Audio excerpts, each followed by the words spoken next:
আল্লাহর নবী বিশ্ব নবী হযরত মুহাম্মদ মুস্তাফা সাল্লাল্লাহু আলাইহি ওয়াসাল্লাম বলে দিয়েছেন, আল মুসলিমু মান সালিমাল মুসলিমুনা মিন লিসানিহি ওয়া ইয়াদিহি।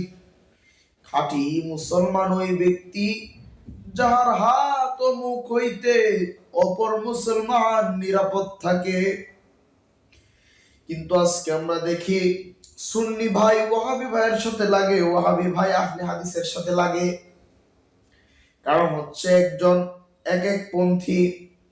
আরে এইসবের কারণেই আজকে কাফের মুশরিকরা আমাদের মুসলমানদের উপর আঘাত হানে। কথা বলেন ঠিক কিনা? আরে মুসলমানদের তো ঐক্য হতে হবে, মুসলমানদেরকে ঐক্য হয়ে সামনে পথ আগাতে হবে। সামনে অনেক বিপদ হতে পারে, এইসব বিষয় নিয়ে পরেও ডাঙ্গাডাঙ্গি করা যাবে, কিন্তু মুসলমানদেরকে আগে ঐক্যবদ্ধ হয়ে কাফের মুশরিকদের সাথে যুদ্ধ করতে হবে, বিপ্লব করতে হবে। যেই কারণকে মুসলমানদেরকে ঐক্যবদ্ধ হতে হবে।